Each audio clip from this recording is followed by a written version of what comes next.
What's up, YouTube? Thrift Hunter here. We are going to go over some of my most recent purchases that have come in. It's actually been pretty slow because of the holidays and whatnot, but I do have a few pieces to show. So we're going to try and check out on my other camera here and see if we can get it to work today. But we're going to show you, some gold stuff and some silver stuff that I bought recently. And we're going to be watching the listings here, of course, while I have it going live. We'll just make sure in case anything pops up, because it is Saturday, and Saturday is usually a pretty busy time for buying. I would say tomorrow on Sunday is probably going to be the busiest day for buying, but Saturday is definitely one where decent stuff can pop up.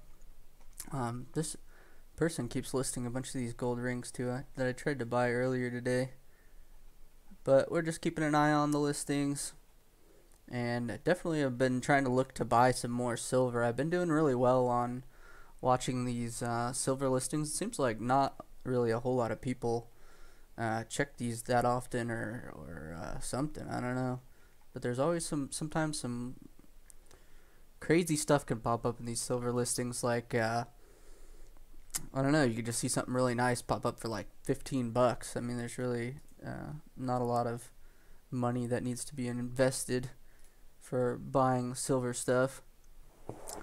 So I've just got over here on my right, that you guys can see in this the little box on the side, I've got this sterling silver bracelet. So I bought this here. This was part of a bracelet lot that I bought that basically had like 15 or 16 bracelets, and this was the one that I was mainly interested in. The whole lot was $38, and this is I forget the name of the person, but it's got like an inspirational quote in here, and then it's marked stainless or sterling silver and 14 karat gold filled. So I did some research on this and found one of these had sold for like 60 bucks. So I figured I would go ahead and buy the lot and then hope that maybe there would be something else that would be good in that lot, and it turns out there actually was something good in there that I didn't notice. It's kind of hard to tell in the pictures, but there was this in here in the lot that I bought, and I didn't know, because I was happy with just the one cuff bracelet, but I started looking through the bracelets, and then I saw this one, which looked a little bit interesting. If you can see that gold and silver here, and when I looked for markings, there's actually a marking right here on the toggle that is for Barbara Bixby. So this little chain bracelet by Barbara Bixby by itself is worth about $120, and so that was a pretty good score there. As my camera starting to do that wave thing again. It's kind of weird. It was doing fine there for a little bit. I don't know why it wants to kind of wave around. But anyway, we're just going to have to roll with it. It could just be me moving around and shaking my camera too. But yeah, that was a nice little score in that lot. So just for 30 bucks, I mean, you can't really go wrong with that. I hope you're having a great evening. Yeah, I'm doing great, Debbie. Thanks for stopping in. Good to see you. We're just hanging out here today. It's a nice Saturday. Hope everyone's having a great weekend. I know I've been doing pretty well, so we'll go ahead and show off something else. Let's see. Here is a little pearl ring that I bought. See if we can zoom in on it a little bit without it getting too bad on the waviness. But this is stamped K18 in there, and it's not the heaviest ring in the world, and there's obviously not a lot of gold here. There's only maybe 2.5 or 3 grams, but it's still nice. 18 karat, and 18 karat adds up pretty fast. So this was, I believe, $85 that I paid for that. So that's a nice little 18 karat gold ring there. Not really the most special piece, but definitely pretty nice. Here's a piece that I bought maybe a couple weeks ago. That is a sapphire and diamond ring. This was, I believe, $125, and it's a very, very dark sapphire, so it's not really the greatest quality, but I did like the size of the diamonds, which is you know, it's decent. But the main thing with this, whoa, is that it's marked 14K BH on the inside. So that's for the designer Effie, which I haven't bought very much of before. I'm just checking out the listings here. This coral piece, yeah, that looks pretty bad. And this little ring. Just always got to keep an eye on these listings. Yeah, this doesn't look good enough either. Okay, no worries. Let's see. The ring is a Mabe pearl and not cheap. Yeah, it's a Mabe pearl, but it is it's not super expensive. And I don't know why this has got to be just moving because I'm moving or something. I'm not sure why it bugs out. When I test it, it works fine. But anyway, this is an Effie sapphire and diamond ring. That's pretty nice. Here's a piece that I got a while ago as well. That's just a little sapphire and diamond 18 karat gold piece. Here's another coral thing. Let's take a look at this one. Oh yeah, I remember seeing this one before. Yeah, this is not good quality, so we don't need to worry about that. Okay. Mabe pearl. Yeah, that's a Mabe pearl. Good evening from the UK. Nearly 12 p.m. Wow. Super late. This was an interesting piece because it's got silver on the top. So, I'm not sure how many people have really dealt in this stuff that much. I've got some ink on my hands, but this is a 18 karat sapphire and diamond, but it's topped with silver. So this section here that looks like kind of like white gold is actually topped in silver.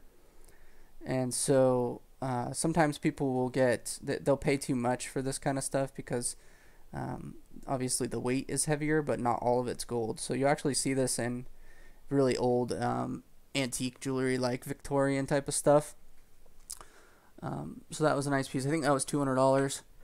And I don't remember if I showed this one or not, but I still need to list this. I've had this for a while. This is a JAI, you can see John Hardy, little topaz tiger ring with this like orange blossoms or something here. I forget. I think it's called, yeah, I think it's orange blossoms. But I picked this up for like, I don't know, 35 bucks or something. This was a really good deal as far as like a designer ring, and I've got the box and the bag and everything that comes with it. This is that little jade and diamond ring that I showed last time, but you guys couldn't really see it that well. And I'm sorry that it's all kind of like wavy. I tried to fix it, but are you using a software? Yeah, I'm using a software. This over here is a software. Could be European, can it be platinum? No, so it's actually marked on that other piece. It's actually marked 925 and 18K on the back of the piece. I think it's French. So here's that nice, this was like, I don't even know, 40 bucks or something. This was really cheap. Here's a piece that I got recently from Gina, and I'm not sure if Gina's there in the chat or not, but this is a nice little 14 karat white gold and diamond Let me see. I can show it. 14 karat and diamond little butterfly pendant that I bought from her. And then here is a little 14 karat ring I bought with they call this an Elliot stone. It's from Turkey or something like that. And this has no markings on it, but I tested it and it's gold, and you can kind of tell it's pretty lightweight. I think this is only 3.5 grams or something, but I forget what I paid for this, like 80 or something, 70 or 80. I thought it was a pretty good deal. Let's see, anything coming up? 1940s chronograph. Let's take a look at this. So I did want to talk about watches a little bit today, and we will get into it some more. Let me make this a little bit smaller for a second. Here's an interesting chronograph. Obviously, I think the price is too high. The reason why I think the price is too high is this is there's only two sub seconds hands here, or sub dials. For the higher price stuff, for like 2,500, you're usually looking for the triple, where it's got 3 sub dials. But this is a pretty cool old chronograph, 18 karat solid gold. But there's actually really not a lot of gold in these, not as much as you would think. It's actually maybe like 6 or 7, sometimes 6 or 7. I would say the best part about this is it has this this value movement, which is what you're seeing here, is actually a pretty nice movement. But the condition of the dial here is pretty poor. It's not the worst I've ever seen, but it's not the greatest either. And you can see the case has had some damage before as well. Interesting watch. I would probably price this. This is probably around 1,300, 1,200, 1,300. I think this price is a little bit much. Here's half a gram, 0.47 for 17 bucks. It's 20.75 total. Not enough money in it for me personally. Oh. Everything good? Alright, everything's good. I got my guinea pigs going crazy in the background. Looks pretty good. What's the software called? Yeah, this software is called BAM Seeker Plus or whatever. It's okay. It really doesn't really do a whole lot, I guess. Occasionally you can maybe see something earlier. You can see the if I bring this over a little bit, let's see. You can see the listed on time and then the retrieved on time. Just let you know how quickly you're seeing the listings.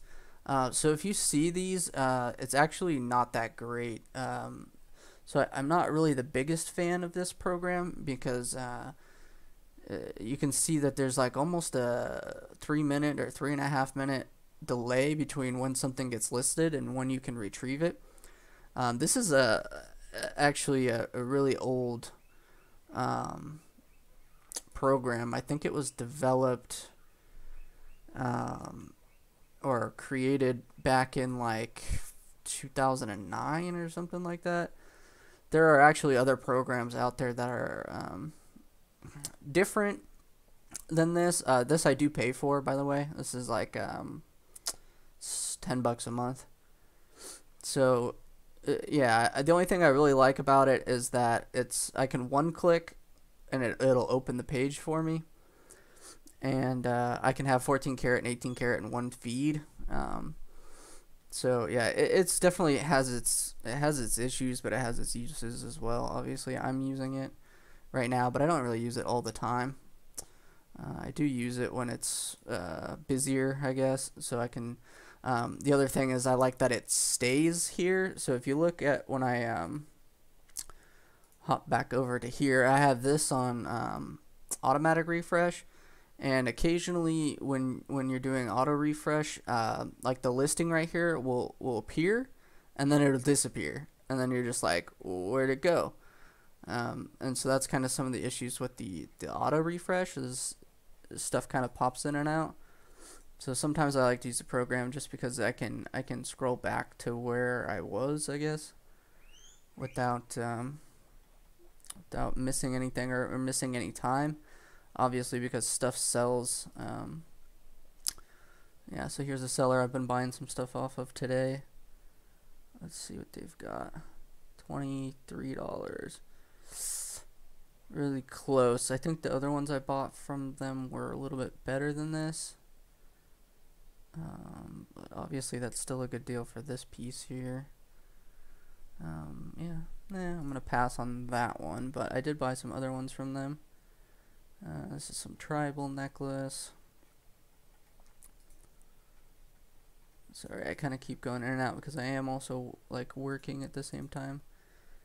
Seed and Gang. See, and then it'll disappear, and then you're just like, where did that go? So over here I can click on it, and it, you know, auto pops up like that, which is nice. Let's see what is Seed and Gang, 18K, 42 grams, $7,000. I'm gonna pass on that one. This is that lot where I got that bracelet from. It's a nice little ring. Anyway, back to talking about what I've got in the window here. This 18 karat gold piece that I picked up. This was $125, and it's there was no clear pictures of like the marking or anything on this. They listed it as 18 karat gold, and it's Tiffany & Co. So it actually says Tiffany and 18K on there.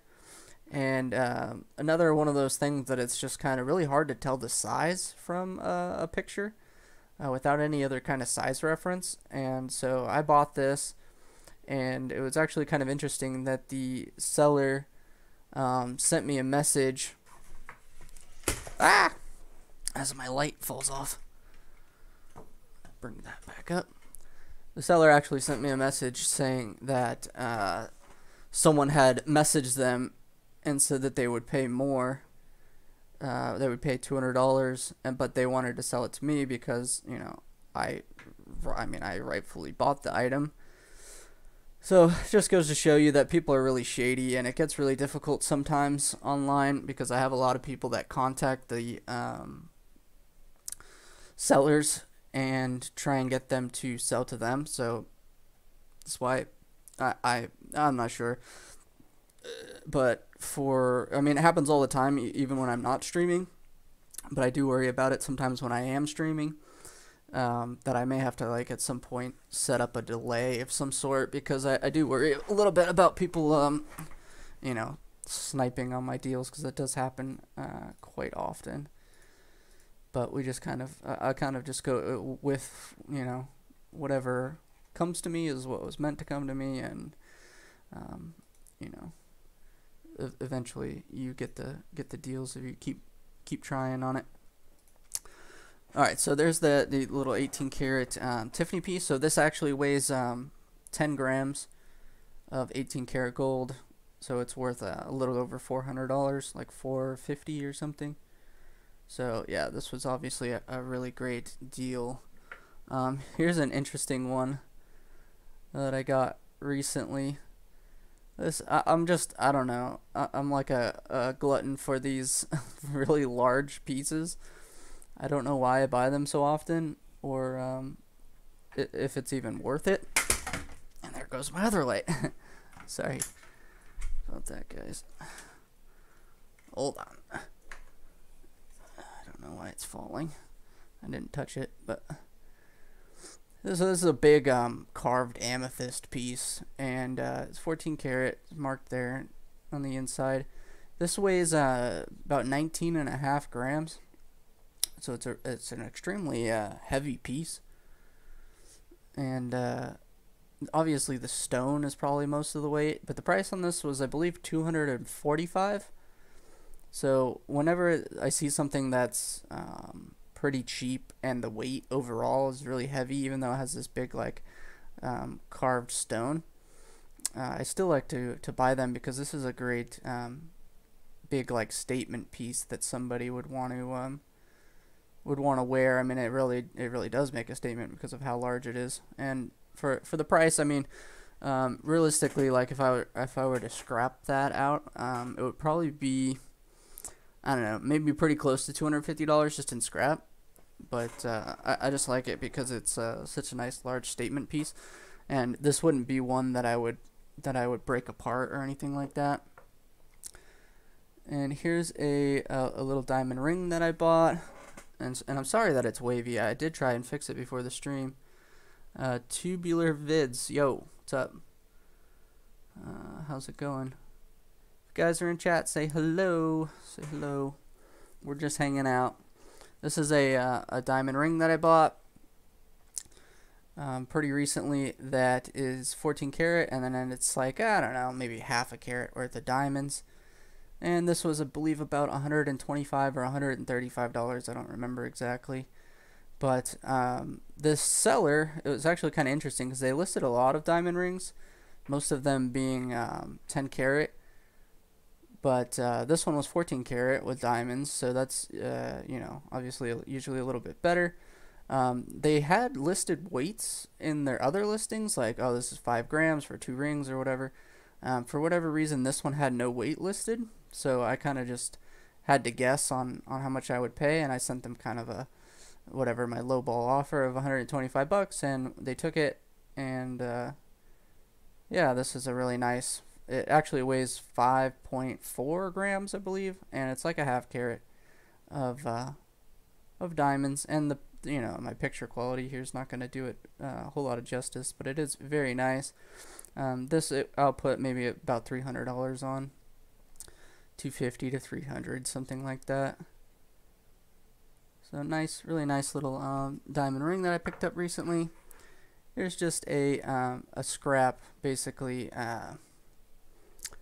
Gold necklace. This is 20.4 grams, and I believe I paid $550. Yeah, I believe so. So this is worth about $700 currently in scrap. So there's definitely some money to be made on that. And yeah, I don't know why the camera is just straight bugging, but hey, did you ever sell that jade pendant and gold rope chain? Yes, I think, did you ask that before? Because yeah, anything in my old videos, it's definitely sold. I mean, I don't know how long ago that video was, maybe a year and a half ago or something. Yeah, of course I sold it. I probably sold it within like a week. So yeah, this is a nice nice little gold chain. It's like I think this is called like a double rope chain or something like that. But yeah, so now we're gonna do my big score this week. Why this is totally just bugging, I don't know.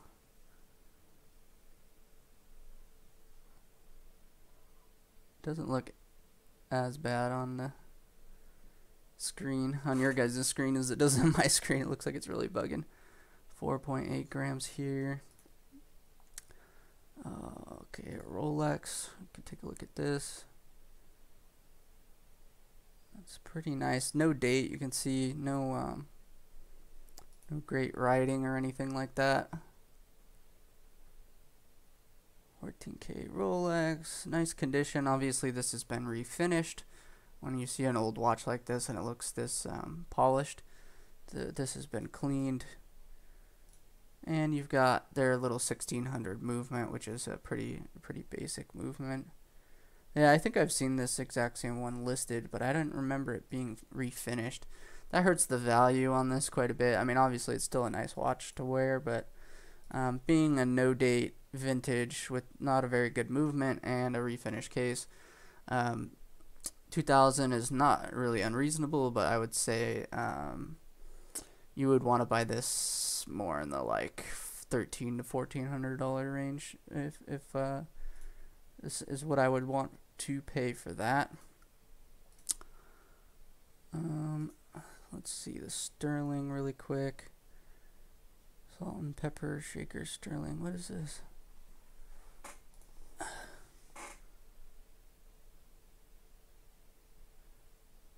You get the big one? That one sterling? Oh, the seller has one feedback. One large sterling silver king shaker. Seen this shaker sell by itself at 35 instead of many sterling shakers. Yeah. Not a bad deal, but shipping here $17.50. Yeah, just a low feedback person, so we'll skip that one. And we'll just scroll through and check to see if there's anything really quick before I show you guys my my big score here. That was bought here on eBay, 1.44. Okay. So nothing crazy.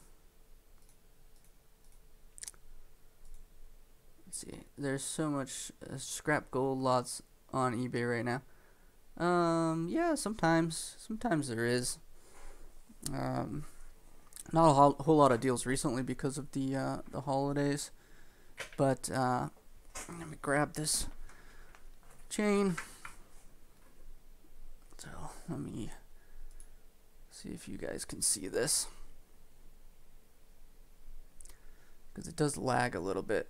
Yeah, between what you guys can see and what I can see. Let's zoom out a little bit. You see it now? Yeah, we can see it pretty good. This was my my big score this week, and I'm not sure why it is lagging so bad. It's like I'm over here. Where do I need to move it? Over here a little bit. So I got this this really big gold chain here. This was an eBay score. Yeah, 18 karat gold, 50 grams. It's hey Gina, how's it going? You made it. Gina's already seen this piece. She's got the inside information on it. Yeah, so this is a big chain that I bought. Let me see if I can. It's just my little my video on my phone is just dying. But yeah, so this is 58.4 grams, and it is 18 karat gold, all solid. Really nice piece that someone posted, and I was like, I was really worried about it being fake. Obviously, with eBay, it's always a little bit sketchy.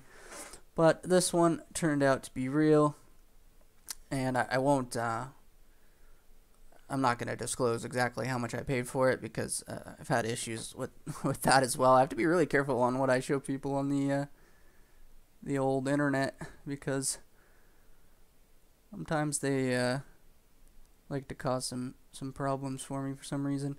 But if you can see that little mark on the bottom there, it's marked 750, and I've tested it and everything, and it's should be very clear just by the color and everything. Yeah, so 58.4 grams, and I got a really great deal on it, and yeah, it's probably gonna be tied for first of my best purchase I've ever had.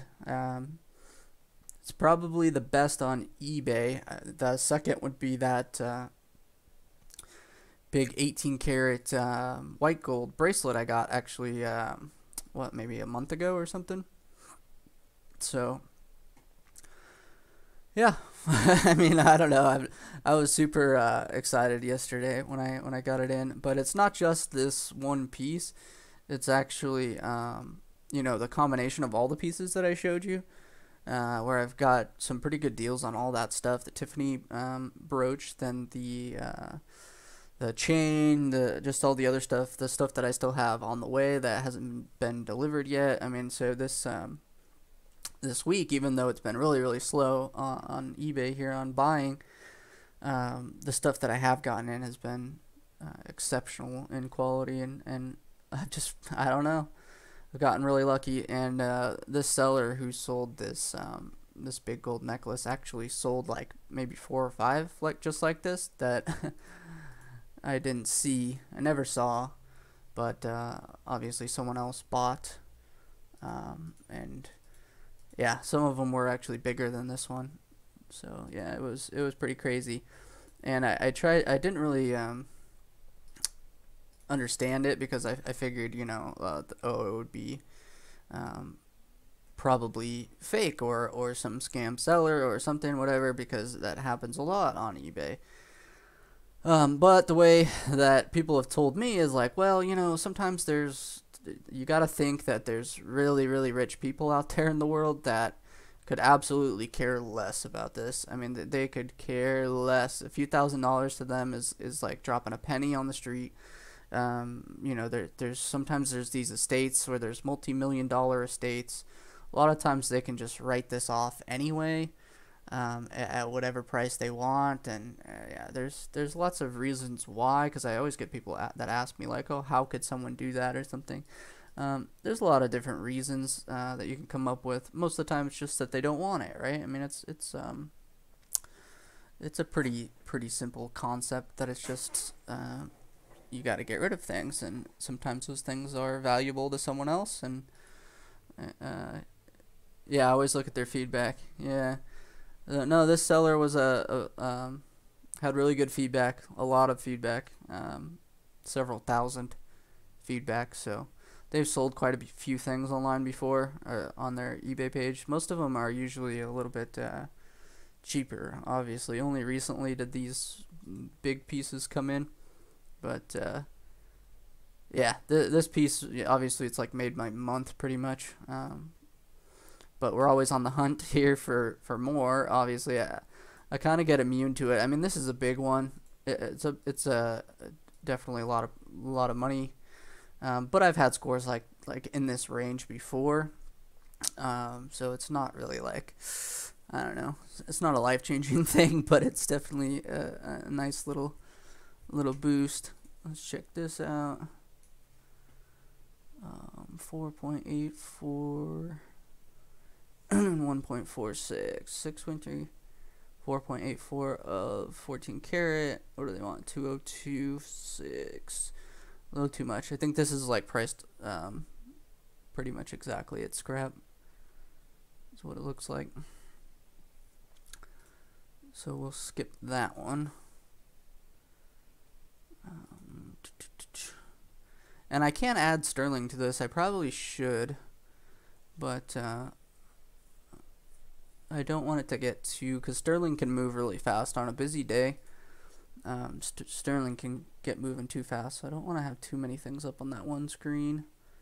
Typically, I'll be running my 2 screens, watching the eBay side here and then the little software side over here. I'll kind of be watching both at the same time. I am planning on getting another monitor at some point, like or 2 more monitors. Smoking this chain is worth a lot of money. Yeah, it's this gold chain's worth about $2,600, I believe, at the current price, and that's with gold having dropped recently quite a bit. So yeah, those are my finds recently. I mean, I've had a lot more finds than this, like a lot of silver and a lot of other stuff. I just usually don't have a whole lot of time to show it. And then I'm still trying to work out this second camera thing, but I'm just trying to run an app on my phone, and clearly that's not working. So I'm gonna have to set something up, like a second web camera. I think there's like, yeah, a kit or something you can buy online where you can set up like multiple different camera angles, because I just have this one right here on my DSLR, which is like a great quality and everything, but this one only has manual focus. I'm actually gonna move this off for right now because it's bugging me. This only has manual focus right now because it's like a little bit older model. I guess, I don't know. It's the Canon 80D. So it doesn't have the continuous live autofocus. Like, I guess it doesn't send a live feed. I'm using the Elgato Cam Link or whatever for the stream. So I'm still new to this. For those of you guys who, if you don't follow me or whatever, I'm still new to like doing this whole stream thing. And I'm still working on how to best integrate, like what I want to talk about. So sometimes I've been doing these kind of streams where I'll just show myself buying. This is what I do for my job as like on a regular basis. And then I've been trying to do some like more informational type. Like today, I've been looking at doing a segment on watches. So here's like a little watch website. So it's going to talk about there's just the differences between like a manual wind watch and automatic watch, different watch brands, of what you want to look for, how these kind of things are priced. I don't think I'm going to do that on this video today, but I'll save this for more of an informational stream. But I'm just trying to figure out the best ways to put out the content that I want to put out, which is, which I do for basically for free. If you guys like, I don't make any money off of this or anything. I just do this for fun, and it's really to document like what I've got stored up in my brain, like what I've learned, what things to help other people who do this for a living, who go to estate sales, go to garage sales and stuff like that and buy, to help them, be able to make some money, and just to put down, have a log of everything that I can possibly talk about, because I know so much about this stuff. And when I've looked personally, it's very difficult to find a lot of information that's like really goes into detail about specific things that you just can't find anywhere online. Like, no one tells you, because no one wants you to know. The jewelers, the jewelry stores, they don't want you to know, like, actually what it's like to buy diamonds wholesale, how much it actually costs in labor, and how much it actually costs in gold, and how these things are designed, and the differences in quality, right? Like, how something's set, how something's designed, what quality of stones. They just want to put this, they want you to have this shadow that just says, oh, it's shiny, oh, this is a diamond. Like, okay, well, we know there's always that general, like, little lookup, right? Like your general spiel that you get from everyone, like, okay, there's 4 C's of diamonds, this determines the value. Okay, but how do you actually go buy, like, a diamond, a loose diamond or whatever, or when you go to buy jewelry, like, how do you know what you're paying for? Because you'll see the same piece priced at $100, at $500, and at $5,000, and it's the same thing, but it's all about how it's like marketed and stuff. And I just want to just bring a little bit of light, because it seems like there's a lot of misconceptions out there. There's a lot of people who overpay for things, which is, like, it's an impulse decision. So obviously, if it looks nice and it's within your budget and whatever, like, for normal people, that's fine. But I just want to try and educate people on where you can find these high quality items, like this giant 18 karat gold necklace, that you don't have to pay $5,000 to get this. If you just wait around and shop around, you can find some really great stuff at really great prices. Obviously, I don't personally wear like any jewelry. Like, I don't have any watches or anything like that. So that's because I deal in this stuff all the time. But you can definitely, like, if you want to wear this type of stuff, I know a lot of the people who watch my videos are women, and they wear jewelry and they buy jewelry for themselves, and when they get a really nice piece, they keep it. And so this also helps them, with how to find nice stuff to wear at a good price, and what kind of quality things to look for. But yeah, so there's a little thing on watches that I'm probably going to do at some point.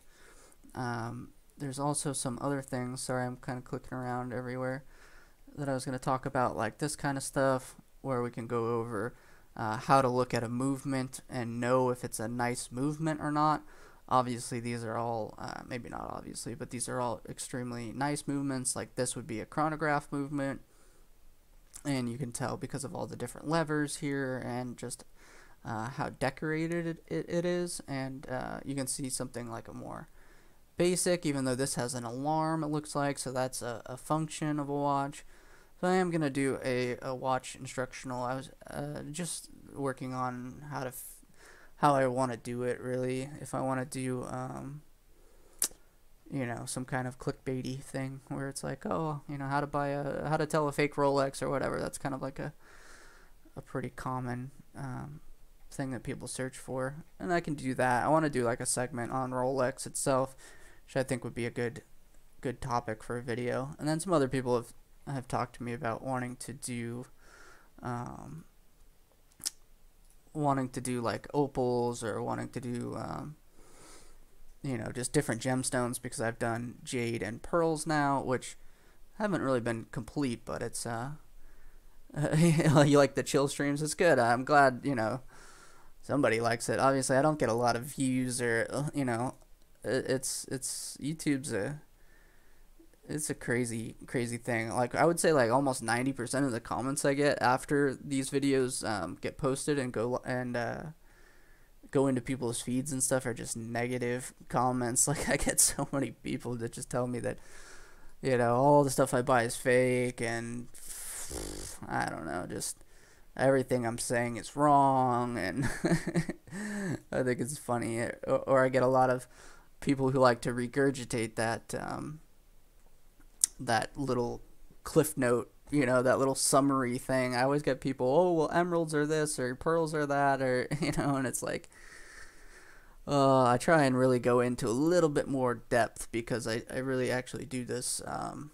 I've been doing this for around 11 or 12 years now, and so I'm trying to my best to explain things like without being too basic about it, because I really don't want to just tell you, all right, 14 karat gold is 585 is the marking, and it's 50%, 58.5% gold. It's like, that should be some pretty basic stuff that most people should be able to just Google around for.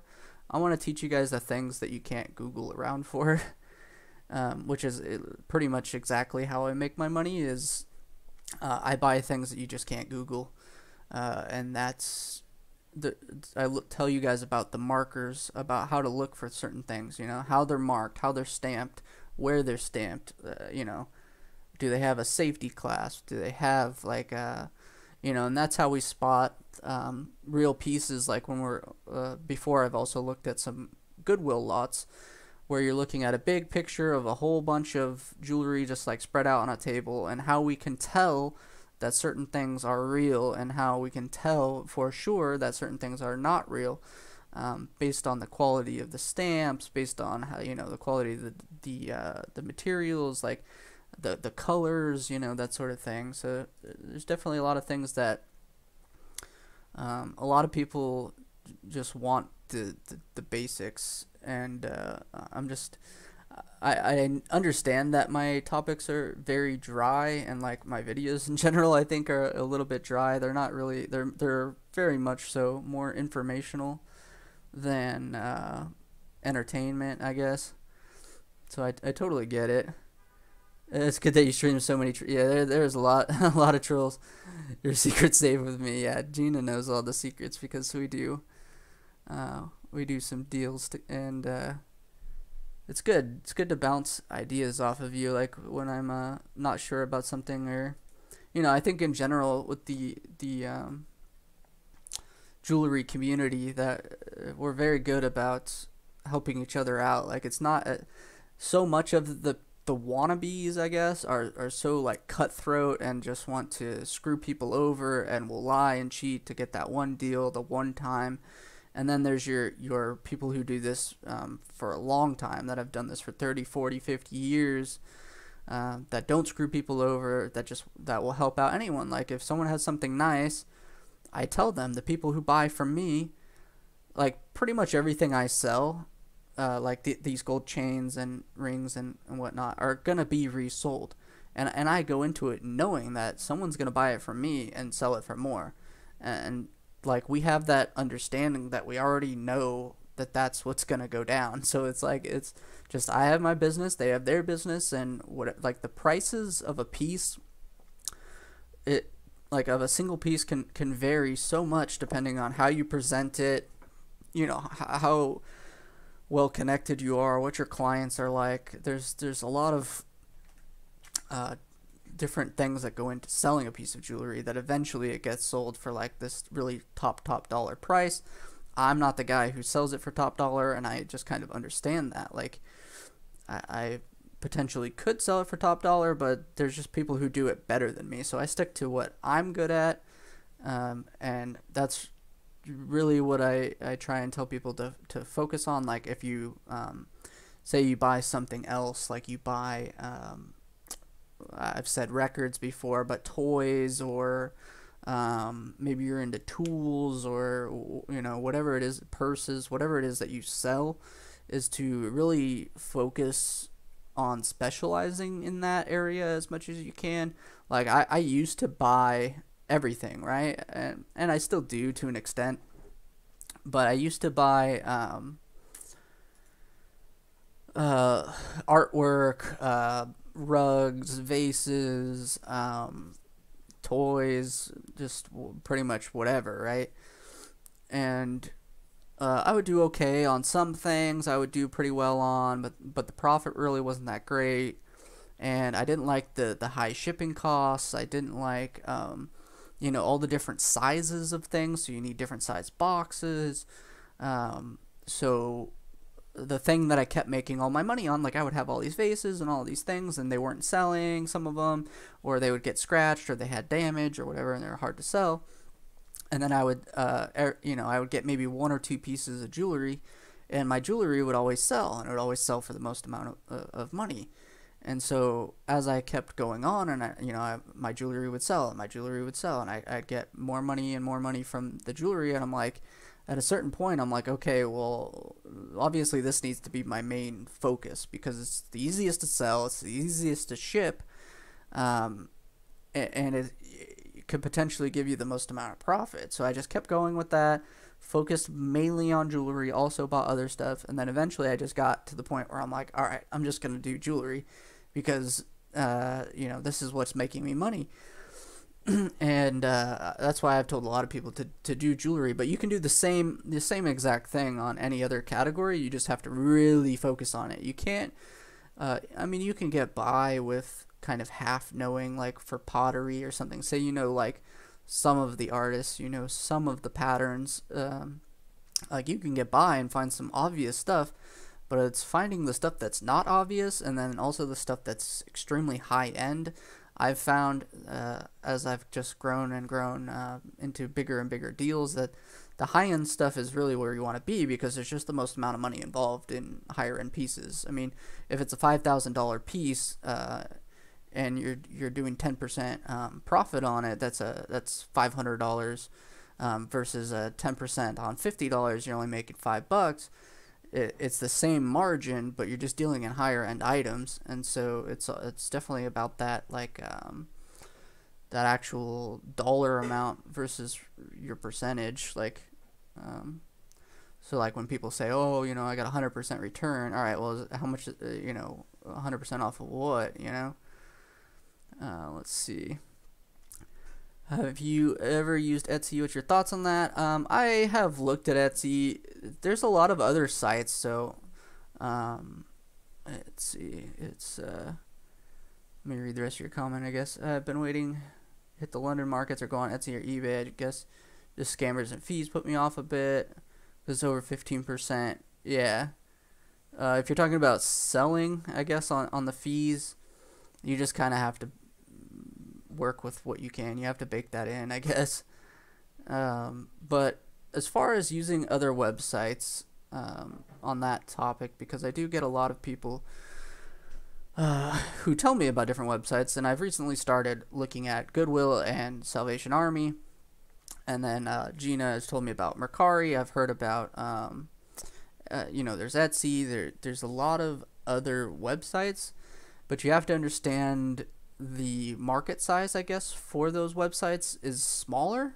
So eBay's the big dog, right? Because eBay has like, I don't know, I forget what it is, like 180 million users or something like that, whereas Etsy is around 25 or 30 million, something like that. And so there's I don't know if I said that right. Yeah, I think so. But anyway, so they're just smaller websites. So then you have that. So I would say that kind of reduces a little bit of how much opportunity is going to be there. Not that there's none. It just is. I would say that there's less. And then the other thing is how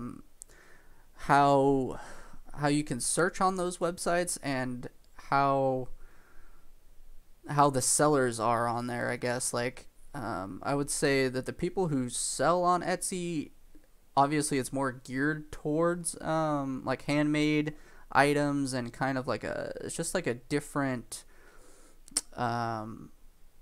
audience, I guess, that they're geared towards. I mean, that's the whole point. That's why they're separate. That's why they're different from eBay, and why eBay hasn't like just gone out and bought them or whatever.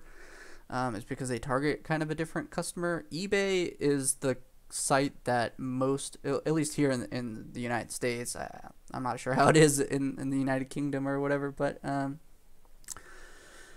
this is the site that's used by most estate sale companies. So actual companies that clean stuff out and then sell it online. A lot of them use eBay, and a lot of times too, I'll find so I've gone on these other websites, is I'll see actually the exact same items, and this is smart.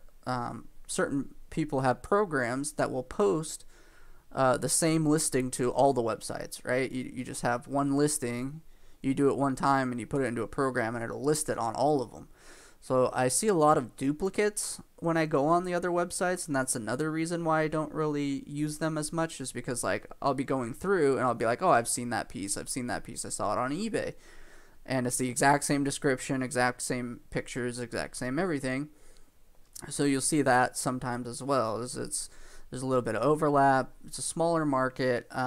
There's not as much, I would say, high end. eBay does do a little bit. I mean, not a lot, but a little bit to guarantee your funds. And they do a little bit to verify. They've started this authenticity guarantee or whatever on watches, so they are taking some steps to legitimize the higher end stuff.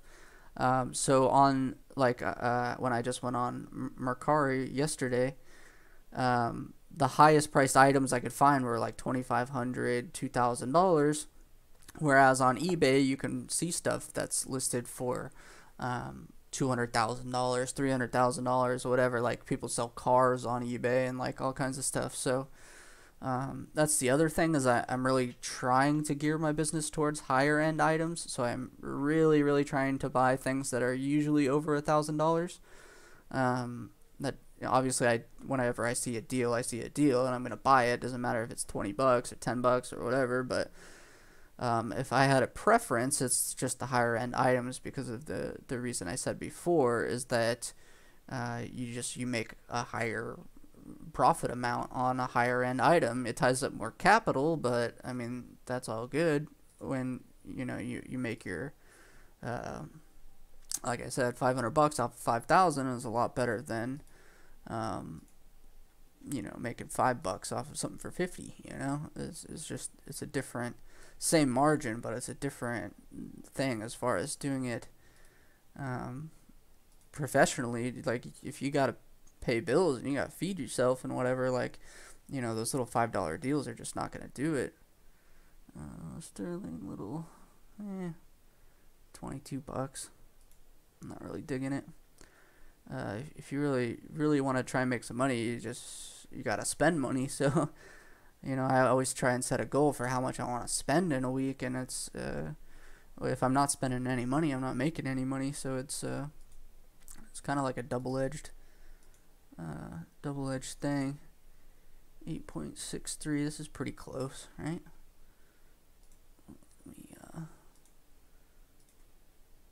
Let me check this really quick. I'm not going to be quick enough doing it with you guys here, but we can just, at least for practice.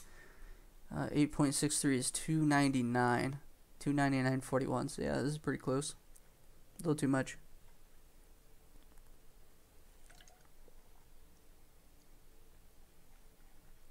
.7. And I'm just looking at eBay right now, but I would typically have I would typically be doing eBay, Goodwill, Salvation Army, multiple things like all at once. Let's see what we got here. Trolls. Via's just looking like I can always learn something. Thank you, Angie. Appreciate it. Stop being afraid to spend money, bigger money, so I can make bigger money. Yeah, it's definitely scary. I mean, I still get super worried when I buy things and I panic about it, but definitely gotten to a point where you just get more comfortable after a while. eBay also has worldwide exposure, and a seller does not have to deal with international shipping.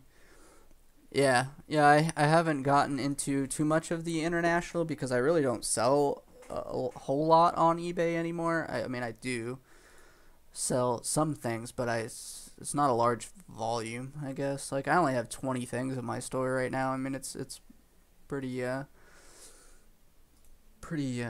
pitiful, I guess. I don't know. It's a good thing because I sold everything, but yeah, I haven't used their international program because I really don't want to be sending these $2,000-$3,000 pieces overseas and have any kind of issue with it or anything like that. But at some point, I will hopefully open up to the international stuff. I've just had issues with it before. Let me see. Have you ever bought one of those things say gold tone, maybe solid gold? I have. I'm not sure exactly like which ones you're referring to, but I have bought certain ones that say like 14K question mark or whatever, or like that they're not sure, because it is like I've said before with testing, like especially with gold fill or like antique pieces or something, it can be hard when a piece is unmarked to for sure say if it's gold, especially if you're not like experienced in testing that much. So yeah, I have bought plenty of stuff where they don't know, or where they call it gold tone, and it ended up being solid gold. So that does happen occasionally. I only do it when I can tell for sure. So this is something that I would advise people if they get into buying these kind of things, about what listings to look out for. Is that if they don't show the marking, and they don't show the weight, and they don't show, it's like a common theme. They don't show, it's usually because they're hiding something or because, like, not that they're hiding something, but that it's not real. So they don't want to show you the clasp. They don't want to show you, like, the markings, even though there are markings there. And then there's other times where it's just very obvious that it's gold. So, like, with this this giant gold necklace here that I bought, they actually didn't show the markings, and so this was actually a pretty big gamble. And so it's not so much that you can't buy it without the markings, it's just I could see the safety clasp on top, I could see the color, I could see the way these links are made, that I mean, the piece just looks like gold. The color is right for gold, so there was definitely some risk in buying this, right? And that's why I was worried about it being fake, because they never did show the marking on the back. And So you just have to bake that in. So you have to understand that if there's more risk, there needs to be more profit, right? So if say this was priced maybe like $100 under scrap or something like that, uh, I wouldn't have bought it because I might profit, let's say $50 or something on it, but I got to spend a lot of money, and my whole profit's going to be $50 if it's real, which we have to give. It's just about risk management. So I used to work at a bank, and that's all of what they teach you. My major's in finance, so it's all about risk management, right? So there's a certain amount of risk for a certain amount of reward. So if you're risking a lot and your reward is not very high, then you need to pass on the deal. But let's say you're spending $50, and if it's real, you're gonna make $400 or something like that. So just something crazy, right? So now your risk reward is a lot different. You're not risking as much money. So if it is fake and you can't get a refund or whatever goes on, you're not out a lot of money, so you're not risking that much. And then whereas if it's real, then you make a lot of money on it. So it's just all about managing that risk. So when they don't show the markings, when they don't say it's gold, or they're not sure it's gold, you have to bake that into how much you're willing to pay. So like when someone doesn't list the weight and I go to make an offer on it, I offer lower because they don't show the weight. Because I can know for sure that it's gold, but I don't know how much it weighs, so that's going to change the value. So I'll just undershoot it, and then if they accept my offer and I get it and it weighs a lot more than I expected, then that's great. I took that extra risk, I get that extra reward. That's kind of how it goes. So you always have to like factor in those things. How do you deal with eBay buyers trying to scam you? So I would say the most important part is probably that screening process of looking at their feedback, looking at I'll look at their store and see what other kind of items they have in their store. Like there's just a lot of flags, like especially if you do this a lot, you can kind of pick up on the flags of what's a good seller and what's not a good seller. If the person has like a ton of positive feedback and you go and you look into their into their feedback, a lot of the things, like the people who scam you have usually very low dollar value things in their history. So even if they have 100 positive feedback, they could still be a scammer, right? And you go and you look and it's all buying. That's another thing to look for, is that if all of their feedback is on purchases that they bought, you need to be concerned because they have no other sales feedback. You want to see people with high sales feedback with high dollar amounts, like $300, $400, $500. If every single thing they sold was $5 and they've got 1,000 feedback and it's all $5, and they're selling something for 5,000, obviously there's something a little bit, that's not continuous with that. And this is what we used to do in the bank about, like, how do you, like, people would ask, how does a banker determine whether or not to clear a check right away?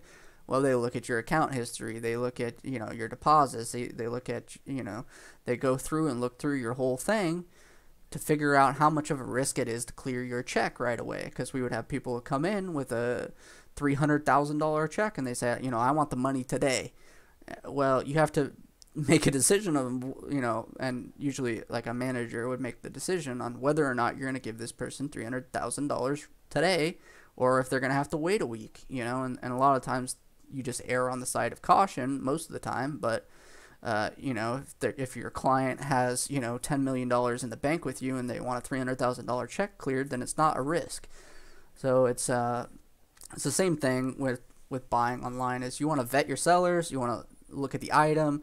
If I'm really interested, but I'm just really not sure or whatever, I just send them a message, right? I just ask them and wait. Like, okay, well, sometimes the item is going to sell before I ever get a response back from them. Okay, that's fine, but it doesn't hurt, right? Like if I'm really interested, it's a really expensive piece, and I want to buy it because it's a good item for, something for me to sell.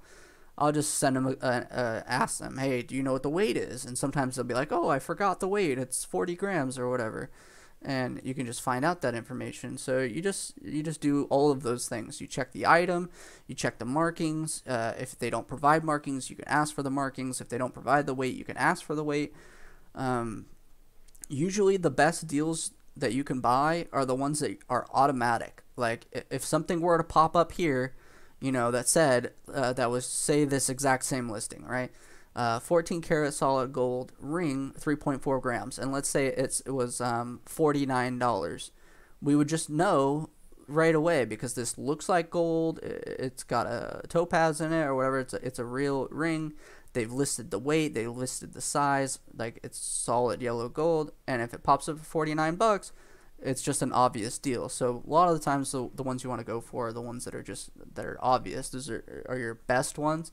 But sometimes if it's slow, like on a Monday or a Tuesday or Wednesday or whatever, and there's just no deals, I'll go through my watch list and I'll message the sellers, hey, you know, and just offer them money. Like, hey, do you want to take this much money? It's been listed for a week.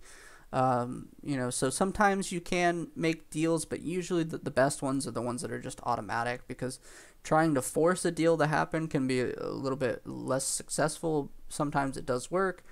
Obviously you can get out there and just, you know, go on here and search for 14K, you know, put in the stuff that you want. Like, say you want diamonds and you want, you know, you want it over $350 or whatever, and go in and just message all the sellers just one by one. Just message them and say, hey, I'll pay this much. Hey, I'll pay this much. Hey, I'll pay, you know, and, you know, sometimes you do get a sale that way, or you know, you get a deal that way.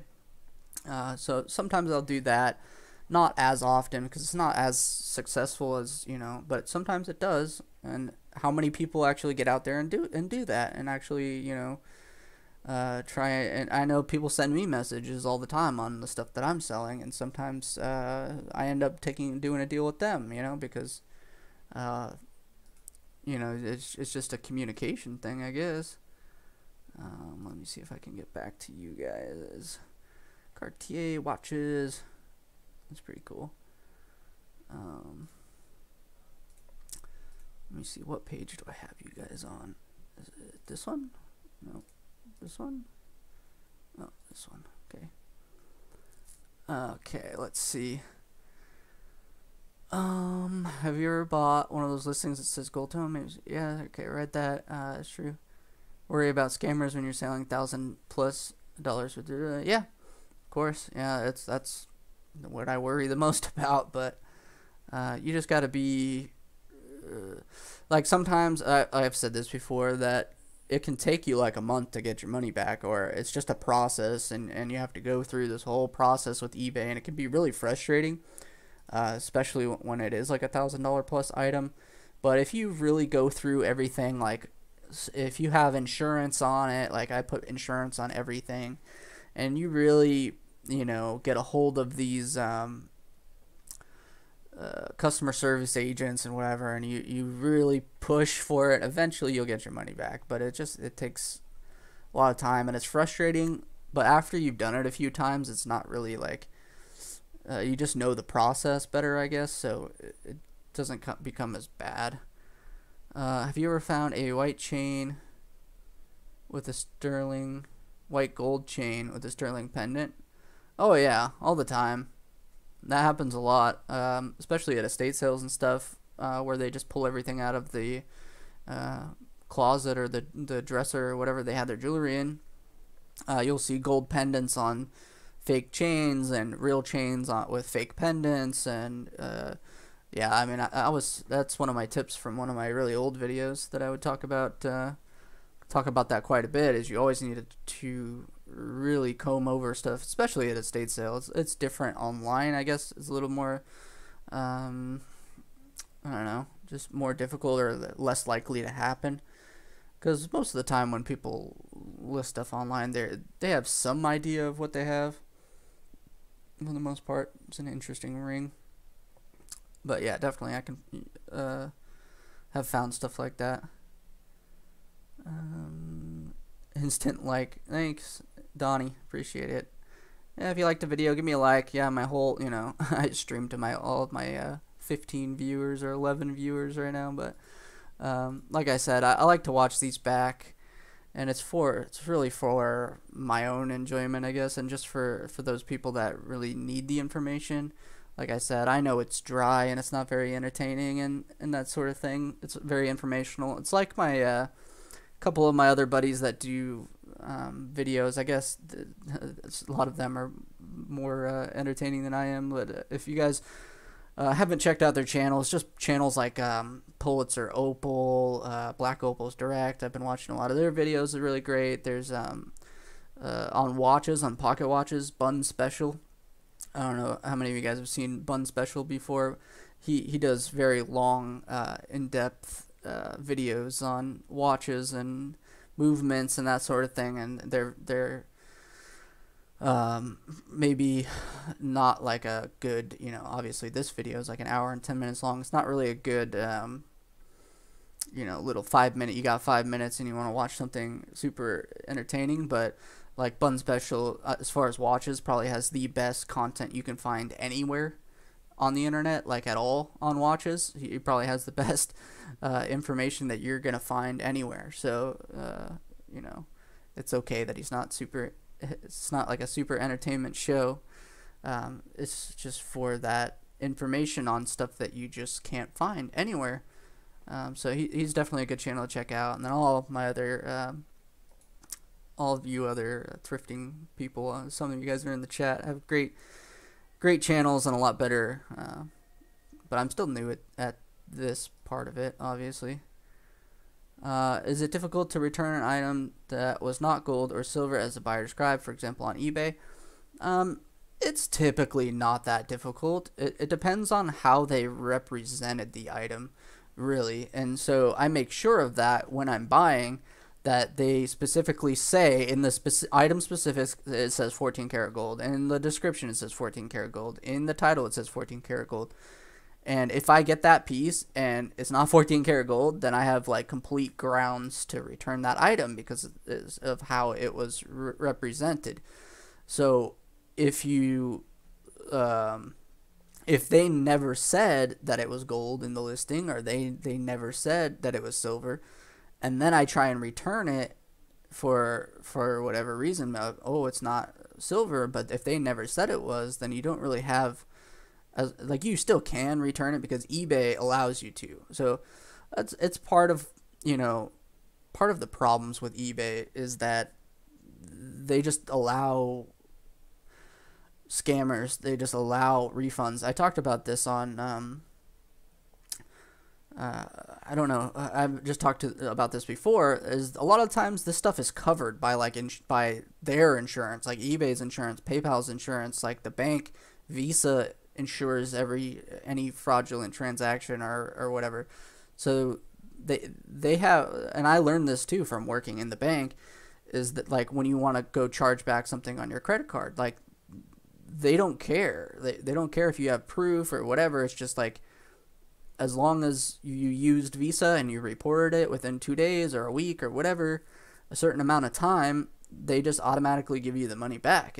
I mean, after a process, but it's like eBay basically holds no liability, right? I mean, they're just the middleman. They just really don't care if there's scammers on their site, because one, they're still getting their fees.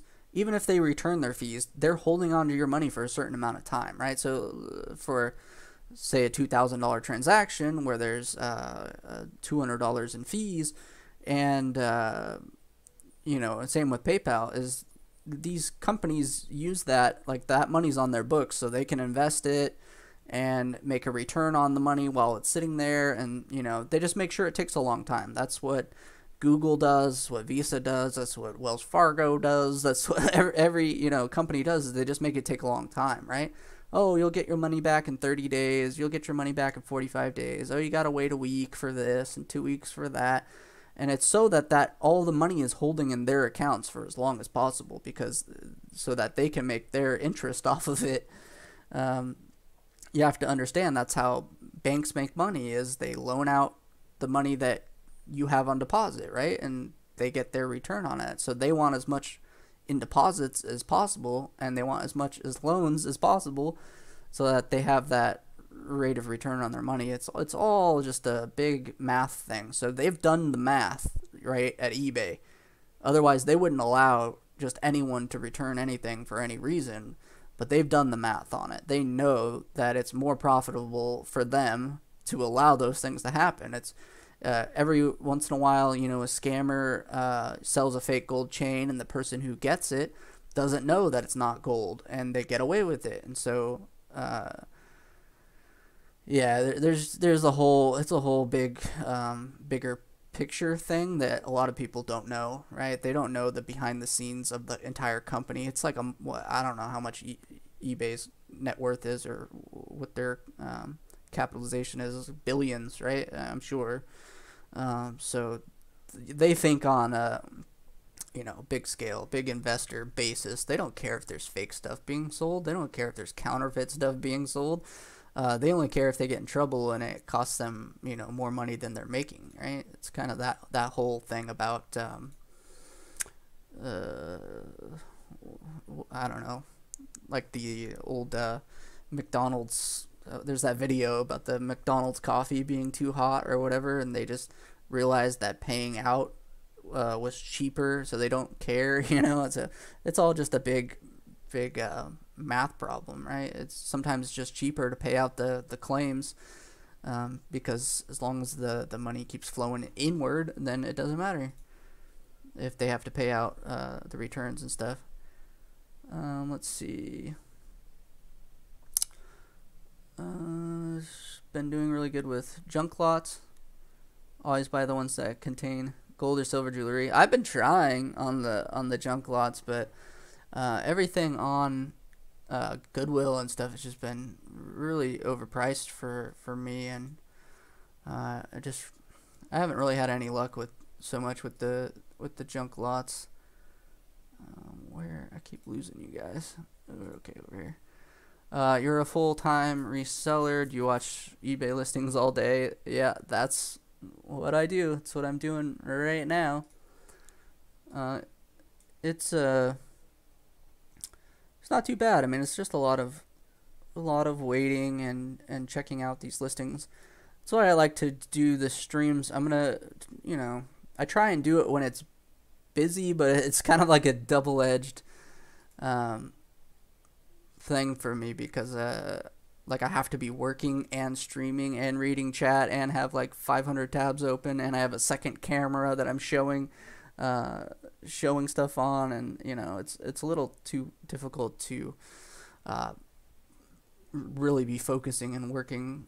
So like I want to stream when it's busy so you guys can see what it's like when this starts moving like a million miles an hour, and there's just like deals and stuff popping up all over. Like someone just starts dumping a bunch of good stuff. It's a really cool thing, but it just happens in just like a flash of an eye, right? Like, so I watch this page for like 12 hours, and then it's just like click bot, and then that's it, and then it's just over, right? And then there's nothing for another 8 hours or whatever. So it's kind of like it's a boring thing, but usually I'm doing other stuff like at the same time on the side or whatever. I can even be like playing some video games or something and just be watching this and wait for something to pop up. But it's a little bit more, it's more to it than that, because I also do like listings, and there's a lot more to it. I'm going to and from the post office all the time, and it's a whole business thing. So it's not just as simple as sitting here all the time, but it is definitely possible for anyone to do this. Obviously, it's just live. I'm watching it the same as you are. It's just how many people actually do this all the time, and actually will spend the money and make the decisions, and yeah. It's a whole thing.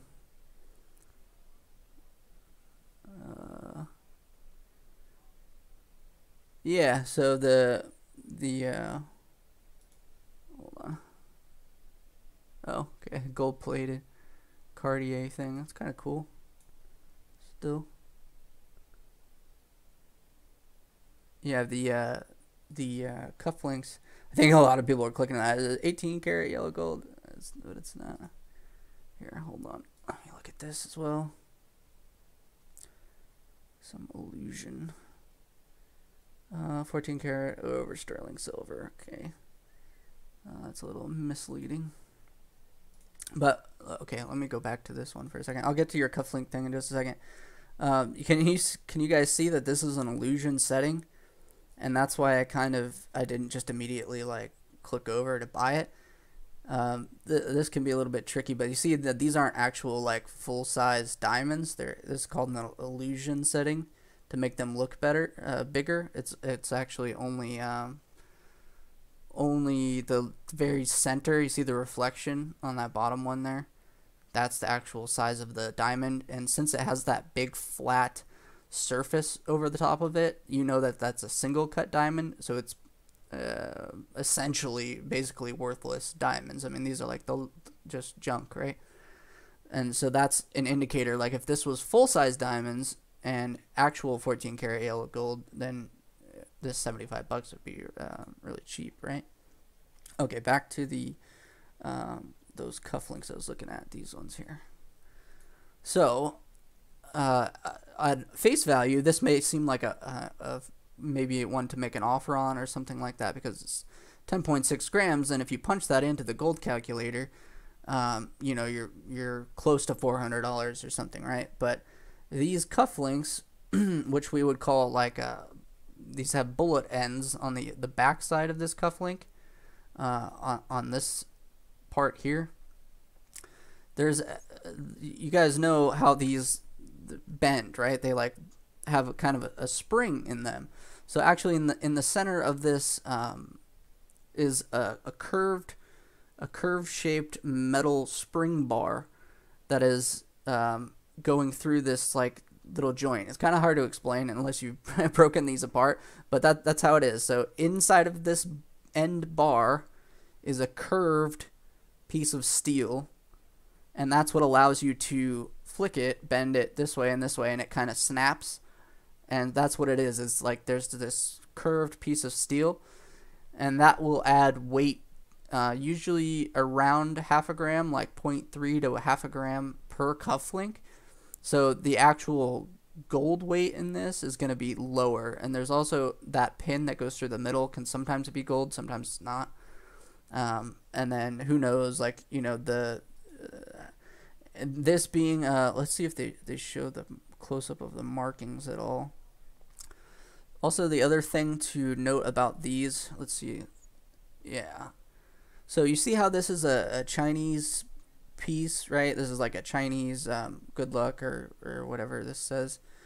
And then this marking says 14K, but the stampings are a little, they're like foreign export stamps, I guess, which is just like a whole nother thing to explain, I guess. But these are sold for export, and a lot of the times, I'm not saying these ones in specific, but a lot of the times these are under carat. A lot of the times when you test these out, these Chinese pieces, not just these pieces, but other Chinese pieces as well, they will test lower. Like these will test like 12 karat or something like that. I've seen them test 8 karat, 9 karat.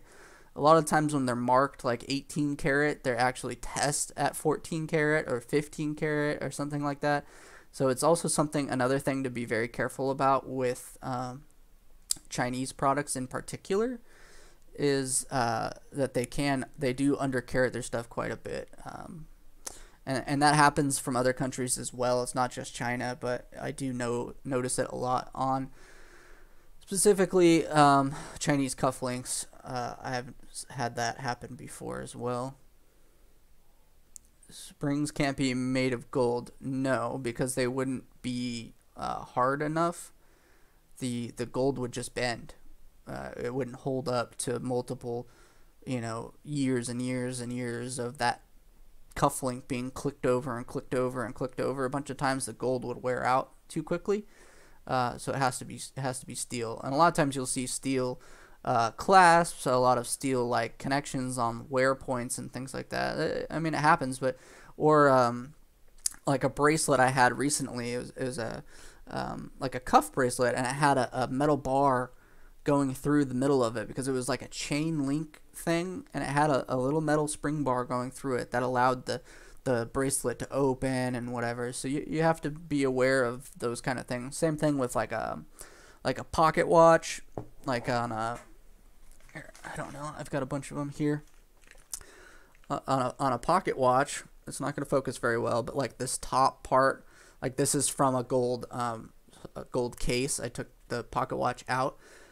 Like this top part has a lot of metal in it, in the crown, in this top section. There's a lot of metal, so you have to factor that in. There's actually a website here. Let me I'll bring it up here. I like this now because now I can actually pull this stuff up and show you guys, which is really nice. Let me show you this website really quick.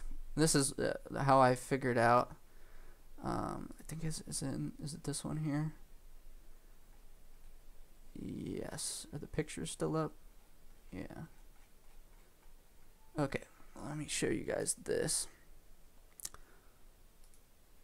This here. So how much gold is in a pocket watch? This is a website that I've used before. Obviously, I've taken apart a lot of pocket watches too, so that helps. So how much gold is in a pocket watch? So we had the pocket watch had a gross weight of 93.9 grams. All non-precious metals came to a total of 63.87, 68%. The watch's gold content came to 30 grams, 91.97%. So this number here is the ratio that you use for pocket watches to determine exactly how much gold is in them. And it's not always exactly 31% or 31.97%. It can be 28%, it can be 30%, it could be 40%, 50%, whatever. And so you have to kind of learn the makers and learn like how to look at the thickness of the gold and a lot of things like that. But this general idea, like if you, for quick decisions, like when, you know, a pocket watch pops up and it's priced at $300 and you're like, oh, it's a gold pocket watch for $300, like this could be a great deal. You can use this portion here of this 30%. I usually use about 30% to be on the safe side. It usually is around 32%.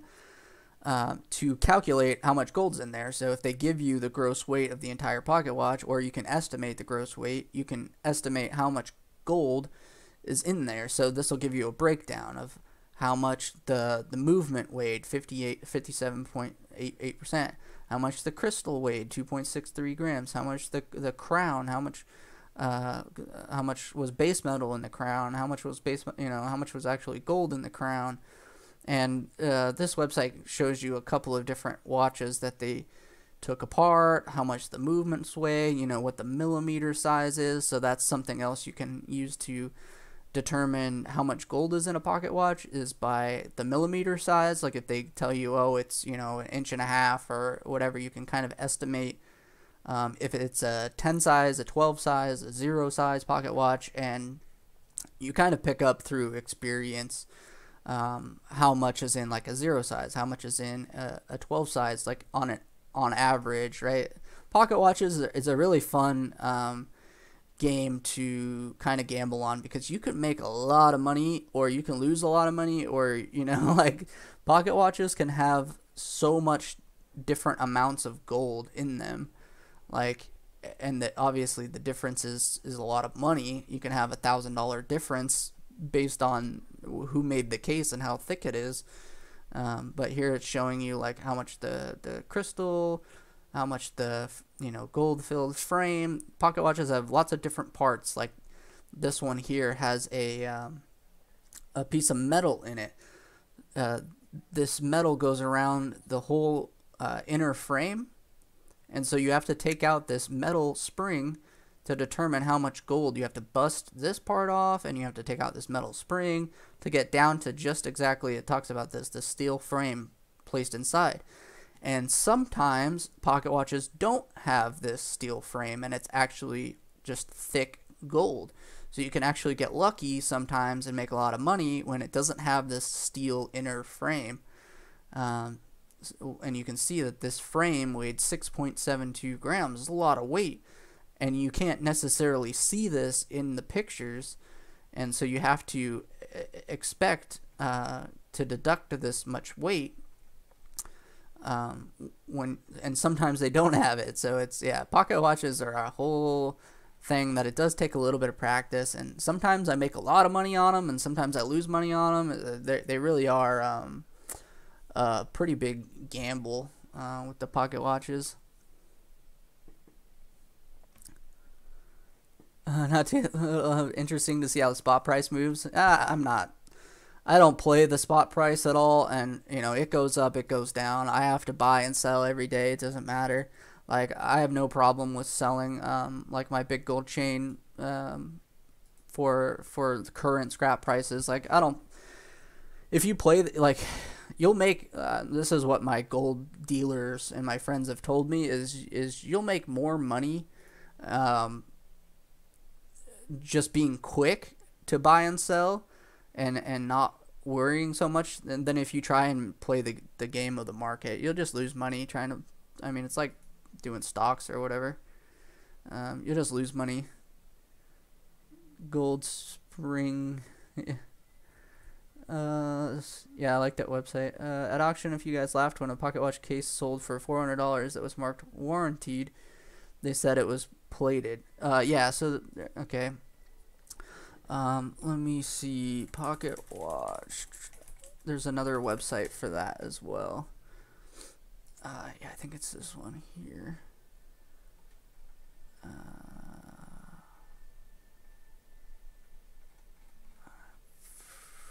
Let's pick a manufacturer. Let's do Elgin. Why not?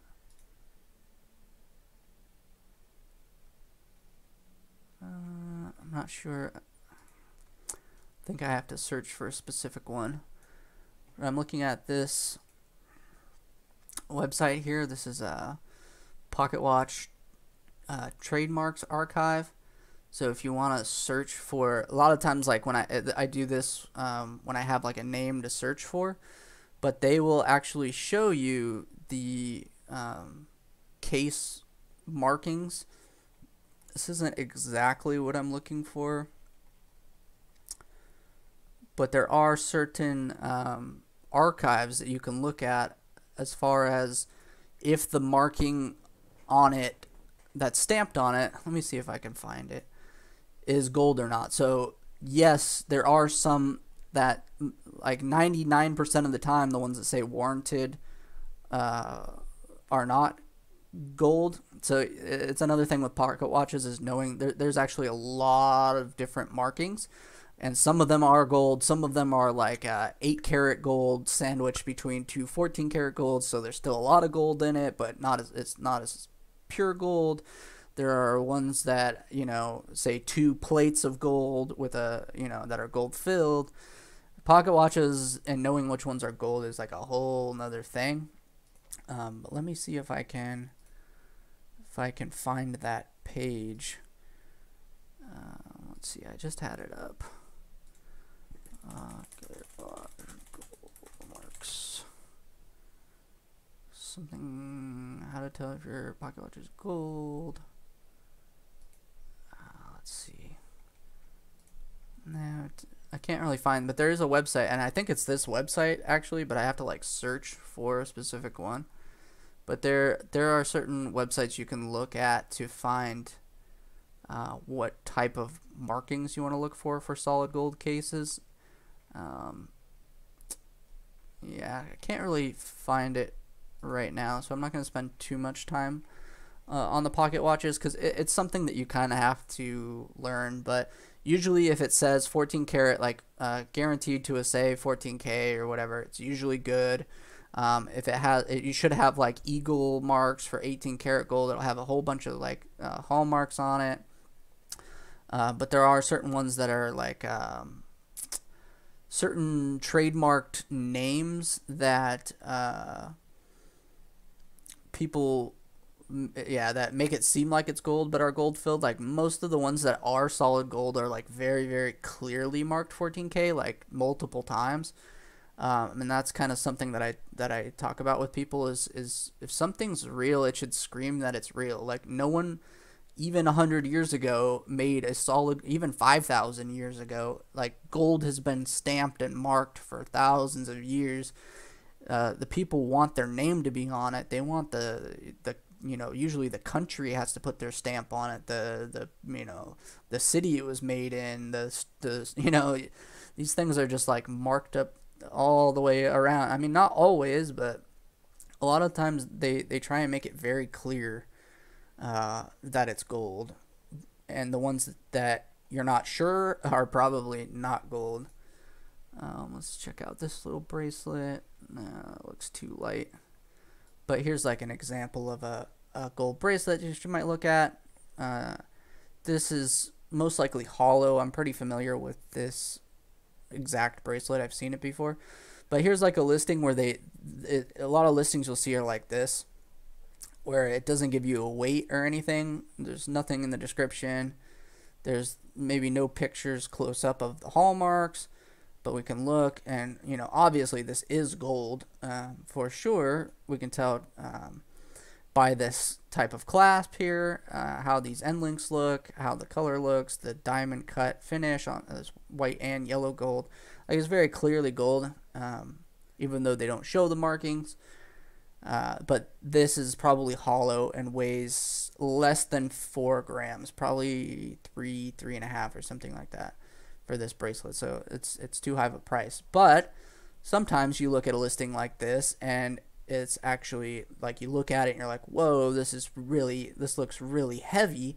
There's no weight listed, but I can tell that it's whatever, more than 10 grams or something like that. So that's sometimes where I'll make money, is on a listing like that, where it's just like this 14 karat, but it's big and heavy, and I can just tell I can tell that it's gold and tell that it's heavy, and that's sometimes where you find the good deals.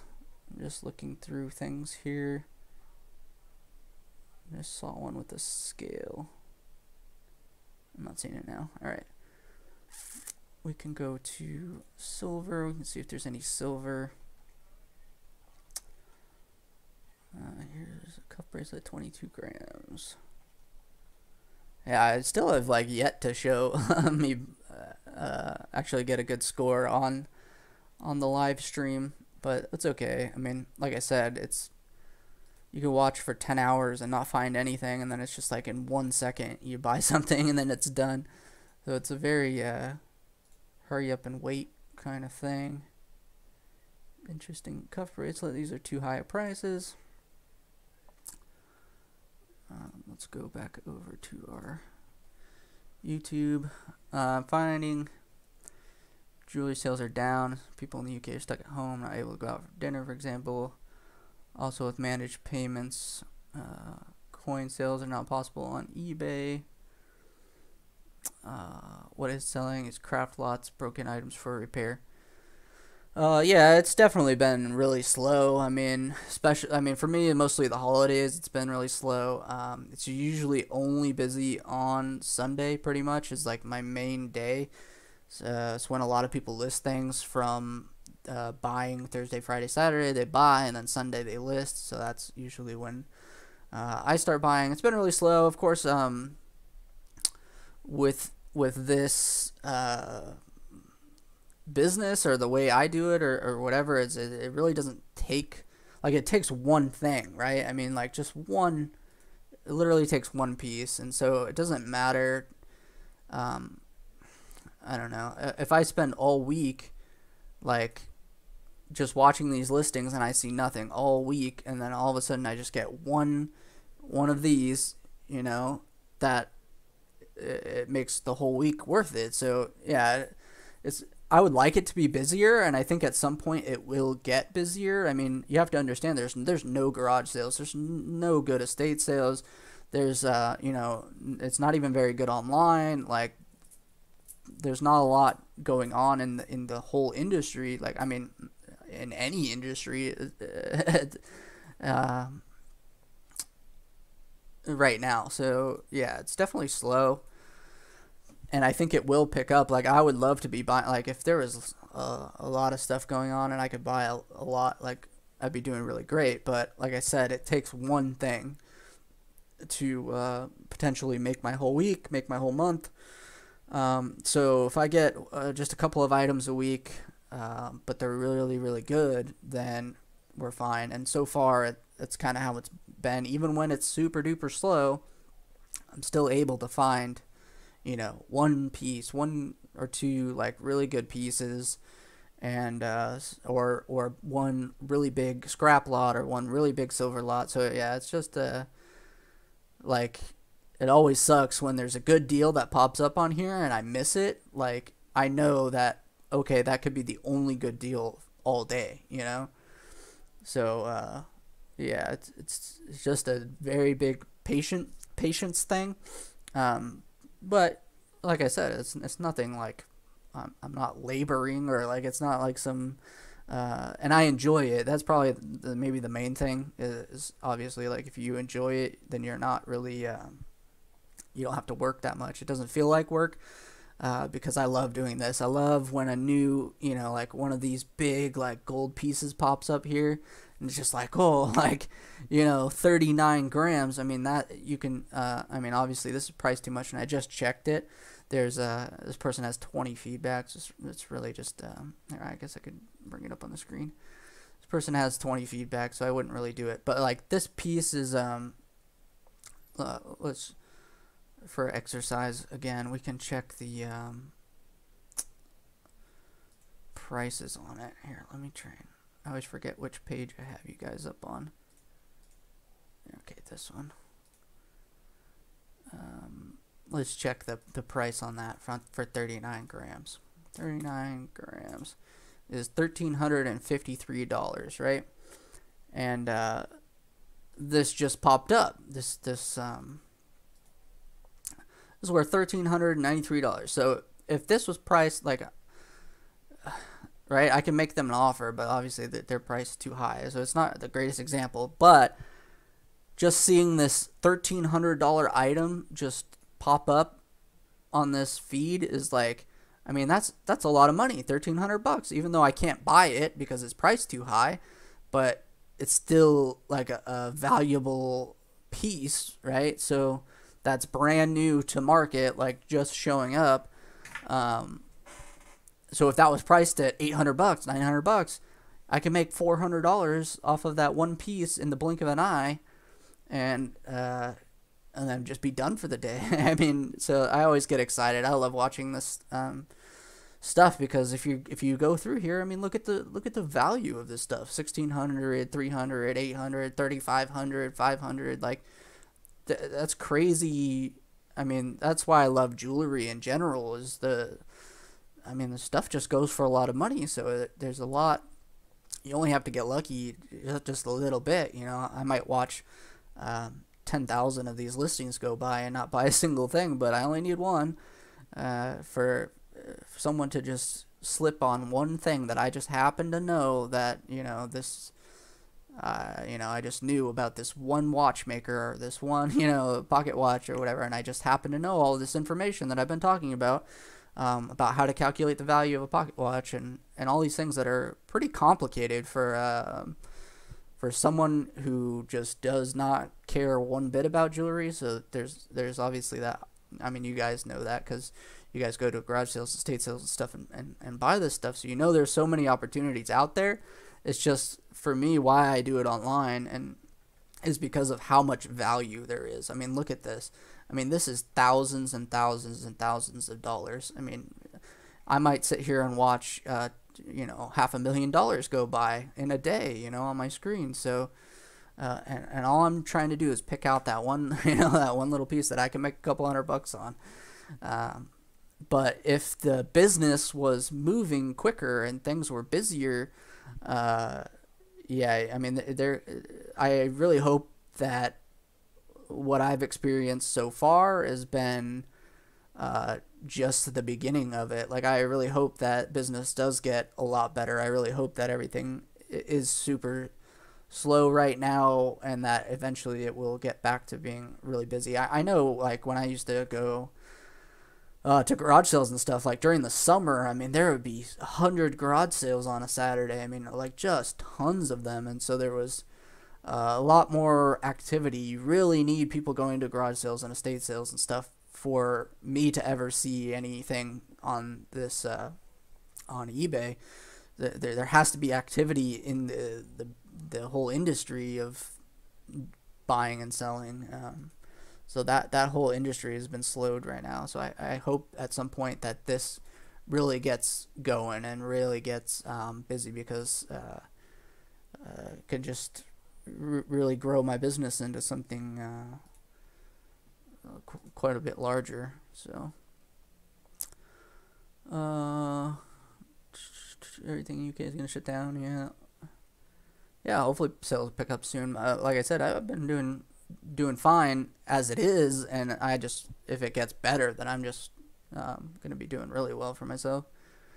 Yeah, so we've done this is probably my longest stream so far. I think this has been like an hour and 45 minutes or something like that. So we're just going to go ahead and shut her down here. I hope you guys enjoyed it.